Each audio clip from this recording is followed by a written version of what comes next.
1 तारखेला मोर्चा आहे नोव्हेंबर, आणि स्ट्रॅटेजी काय त्यासाठी आजची बैठक आहे. बैठकीमध्ये पुढली रणनीती ठरेल. सर्वपक्षीय नेते आज उपस्थित आहेत आणि मनसे प्रमुख राज ठाकरे आहेत, उद्धव ठाकरे शिवसेना पक्षप्रमुख आहेत, काँग्रेस पक्षाचे प्रतिनिधी आहेत, डाव्या पक्षांचे प्रतिनिधी आहेत,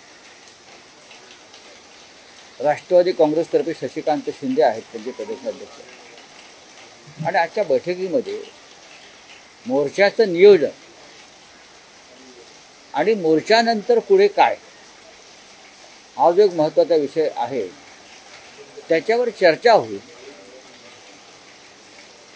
आणि 1 तारखेचा मोर्चा संपल्यावर व्यासपीठावरून पुढे काय या संदर्भात आपल्याला उत्तर मिळेल. जसं आदित्य ठाकरेंनी परवा शिवसेना उभाटाच्या मेळाव्यात मतदार याद्यांच्या घोळा संदर्भात पॉवरपॉईंट प्रेझेंटेशन केलं, काही पुरावे दिले, तसंच आज मनसेचाही मेळावा होतो आहे आणि मतचोरी संदर्भात एक खळबळजनक सादरीकरण केलं जाणार आहे अशी माहिती मिळते. नाही, विधानसभा निवडणुकीनंतर राज ठाकरे यांनी एक विधान केलं होतं, जे आम्ही केलं होतं, की मतं जातात कुठे, मतं गेली कुठे. आणि नक्कीच राज ठाकरे हे त्या संदर्भात काही वेगळी माहिती देणार असतील तर निवडणूक आयोगाला गांभीर्याने विचार करावा लागेल. आदित्य ठाकरे यांनी वरळीच्या एका मतदारसंघातली दुबार मतदार, बोगस मतदार, मृत मतदार या संदर्भातला पर्दाफाश केला. राहुल गांधींनी तर देशभरातल्या मतदार यादीतल्या घोटाळ्यांचा पर्दाफाश केला. आता राज ठाकरे त्यांच्या पद्धतीनं जर काही वेगळी माहिती समोर आणत असतील तर त्याकडे गांभीर्याने पाहावं लागेल.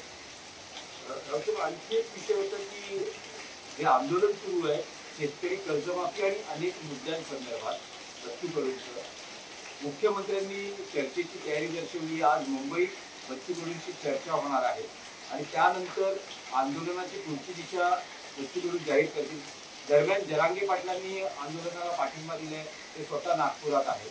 पण जोपर्यंत मागण्या पूर्ण होत नाही तोपर्यंत आंदोलन मागे घेणार नाही याची बच्चू कडूंची भूमिका. ठीक आहे, बच्चू कडू हे लढवय्ये नेते आहेत. मनोज जरांगे पाटील हे मुंबईतून आपल्या मागण्या मान्य करून परत गेले. बच्चू कडूंना यश मिळालं 7-12 कोरा करण्यासंदर्भात तर आम्ही नक्कीच स्वागत करू.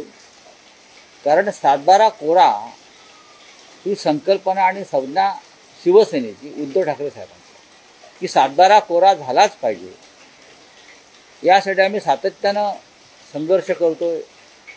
उद्धव ठाकरे मुख्यमंत्री असताना त्यांनी त्यासाठी कर्जमाफीही केली आणि आताही त्या पद्धतीनं कर्जमाफी व्हावी ही आमच्या सगळ्यांची भूमिका आहेच. ठीक आहे, किरकोळ गोष्ट. आणखी एक विषय आहे की मुंबई क्रिकेटच्या राजकारणात शरद पवार आणि देवेंद्र फडणवीस अशी युती बघायला मिळते. काल जी MCA संदर्भात ही बैठक झाली त्यातही पवारांनी देवेंद्र फडणवीस यांच्या कार्यकुशलतेचं कौतुक केलेलं आहे. एक लक्षात घ्या की हा क्रिकेटचा विषय आहे, त्यात राजकारणी घुसलेले आहेत. एकेकाळी मुंबईतले उत्तम क्रिकेटपटू आणि क्रिकेट क्षेत्रातले प्रशासक हे MCAच्या बोर्डावर आले होते. गेल्या काही काळामध्ये MCA किंवा क्रिकेटचा जो काही बिझनेस किंवा व्यापार झालेला आहे त्याच्यामुळे प्रत्येकाला असं वाटतं की क्रिकेटच्या या खेळामध्ये म्हणजे पडद्यामागच्या खेळ, मैदानाबाहेरच्या खेळामध्ये आपण सहभागी व्हावं. एक मात्र नक्की, भारतीय क्रिकेटला आर्थिकदृष्ट्या सक्षम करण्याचं काम शरद पवारांनी केलं.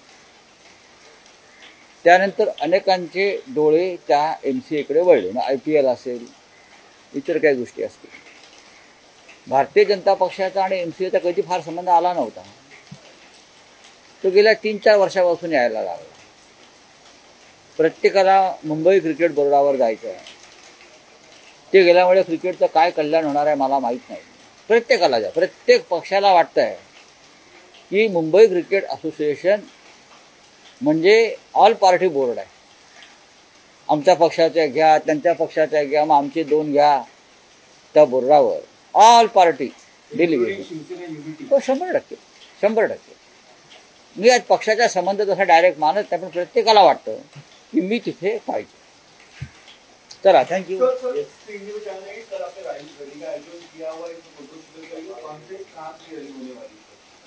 देखिए, 1 नवंबर को चुनाव आयोग के खिलाफ मुंबई में ऑल पार्टी, सब पक्षीय एक रैली होगी, मोर्चा होगा, आंदोलन होगा. उसमें सभी पार्टी के नेतागण उपस्थित रहेंगे.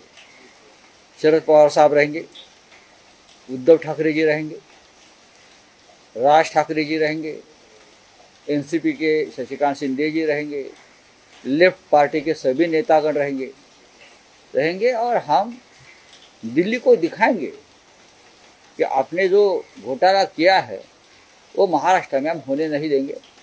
आज एक ऑल पार्टी मीटिंग है YB चौहान सेंटर में, उसमें आगे की रणनीति जो है उसके ऊपर हम चर्चा करेंगे.